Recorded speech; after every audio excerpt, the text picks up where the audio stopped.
Assalamualaikum warahmatullahi wabarakatuh.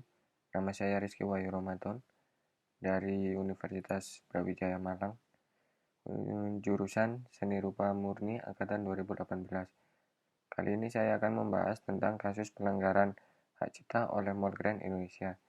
Dilansir dari detiknews.com, Mall Grand Indonesia dinyatakan melanggar hak cipta karena telah memakai sketsa Tugu Selamat Datang yang dijadikan logo oleh Mall Grand Indonesia tanpa seizin pemegang hak cipta, yaitu ahli waris Heng Ngantung. Majelis Hakim Pengadilan Negeri Jakarta Pusat telah menetapkan putusan tanggal 2 Desember 2020 dan menyatakan bahwa Mall Grand Indonesia harus mengganti kerugian sebesar 1 miliar rupiah atas pelanggaran tersebut. Hak cipta sketsa Tugu Selamat Datang terdaftar atas nama Heng Ngantung yang merupakan seniman dan mantan Gubernur Jakarta pada tahun 1964 sampai 1965. Dan sketsa tersebut dibuat oleh Heng Ngantung pada tahun 1962. Sketsa tersebut dilindungi oleh Undang-Undang Nomor 28 Tahun 2014 tentang Hak Cipta, tepatnya Pasal 40 Ayat 1 huruf F, yaitu karya seni rupa dalam segala bentuk seperti lukisan, gambar, ukiran, kaligrafi, seni patung, pahat, atau kolase. Selain itu juga sketsa tersebut sudah mendapat sertifikat hak cipta nomor 46190 dari Kementerian Hukum dan Hak Asasi Manusia. Dikutip dari Indonesia Visual Art Archive, Heng Ngantung meninggal dunia pada tahun 1990. Namun terlepas dari hal itu, perlindungan hak cipta seperti dikutip dari Undang-Undang Nomor 28 Tahun 2014 tentang Hak Cipta atau UUHC pada pasal 58 ayat 1 yang menerangkan bahwa pelindung hak cipta atas ciptaan 1. Buku, pamflet, dan semua hasil karya tulis lainnya. 2. Ceramah, kuliah, pidato, dan ciptaan sejenis lainnya. 3. Alat peraga yang dibuat untuk kepentingan pendidikan dan ilmu pengetahuan. 4. Lagu atau musik dengan atau tanpa teks. 5. Drama, drama musikal, tari, koreografi, pewayangan, dan pantomim. 6. Karya seni rupa dalam segala bentuk seperti lukisan, gambar, ukiran, kaligrafi, seni pahat, patung, atau kolase. 7. Karya arsitektur, 8. Peta, dan 9. Karya seni batik atau seni motif lain.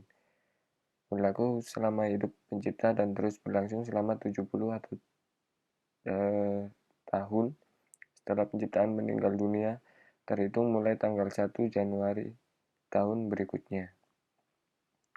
Pasal tersebut menjelaskan bahwa perlindungan hak cipta terhadap sketsa Tugu Selamat Datang masih berlaku sampai sekarang. Kemudian, apa yang harus kita pelajari dari masalah tersebut? Seperti yang kita ketahui bahwa hak cipta merupakan hak eksklusif pencipta yang timbul secara otomatis berdasarkan prinsip deklaratif. Setelah suatu ciptaan diwujudkan dalam bentuk nyata tanpa mengurangi pembatasan sesuai dengan ketentuan peraturan perundang-undangan. Walaupun hak cipta timbul otomatis seperti definisi tersebut, namun sangat penting bagi pencipta untuk selalu mendaftarkan ciptaannya, karena akan sulit membuktikan suatu ciptaan merupakan ciptaan orang tertentu jika ciptaan tersebut tidak didaftarkan. Sehingga jika ada pihak lain yang memakai ciptaan tersebut tanpa izin, maka akan sangat merugikan orang tersebut jika tidak ada bukti bahwa hak ciptanya dilindungi oleh negara untuk menggugat pihak yang menggunakan ciptaan tersebut tanpa izin. Pentingnya mendaftarkan hak cipta yaitu agar ciptaan yang telah dibuat dengan kerja keras pencipta sah di mata hukum dan juga mendapat perlindungan terhadap hak tersebut oleh negara. Hak cipta adalah hak eksklusif di mana menurut penjelasan pasal demi pasal UUHC, pasal 4 menerangkan yang dimaksud hak eksklusif adalah hak yang hanya diperuntukkan bagi pencipta, sehingga tidak ada pihak lain yang dapat memanfaatkan hak tersebut tanpa izin pencipta. Dengan kata lain, pemegang hak cipta mempunyai hak untuk memanfaatkan ciptaannya dan mempunyai hak untuk melarang pihak lain untuk menggunakan ciptaannya. Selain itu, kasus pelanggaran hak cipta ini juga mengajarkan pelaku usaha untuk untuk lebih memperhatikan dan mentaati hukum kekayaan intelektual di Indonesia.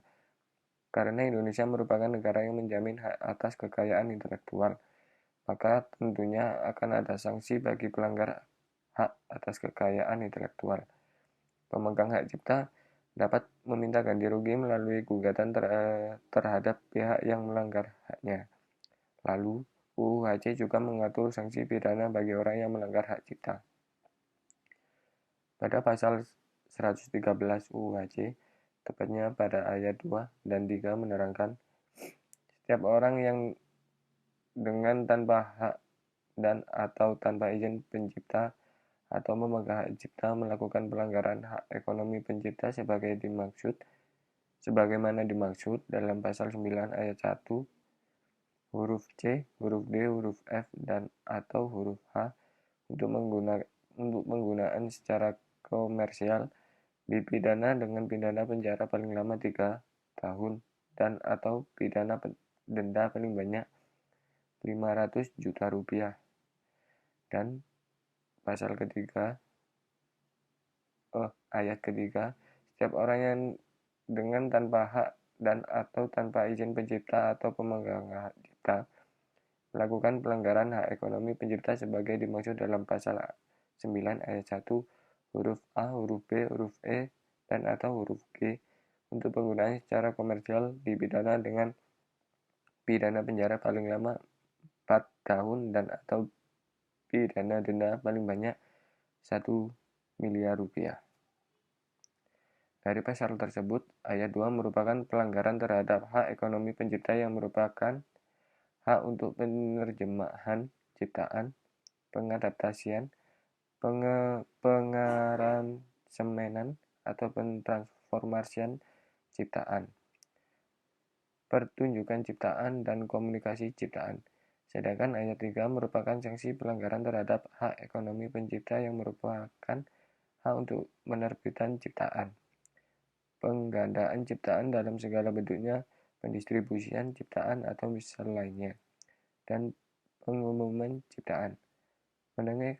Mengenai kasus sebagaimana dijelaskan sebelumnya, terkait logo Mall Grand Indonesia yang melanggar hak cipta, akan lebih baik jika logo tersebut diganti dan pada proses penggantiannya harus memperhatikan betul setiap aspek dari logo tersebut.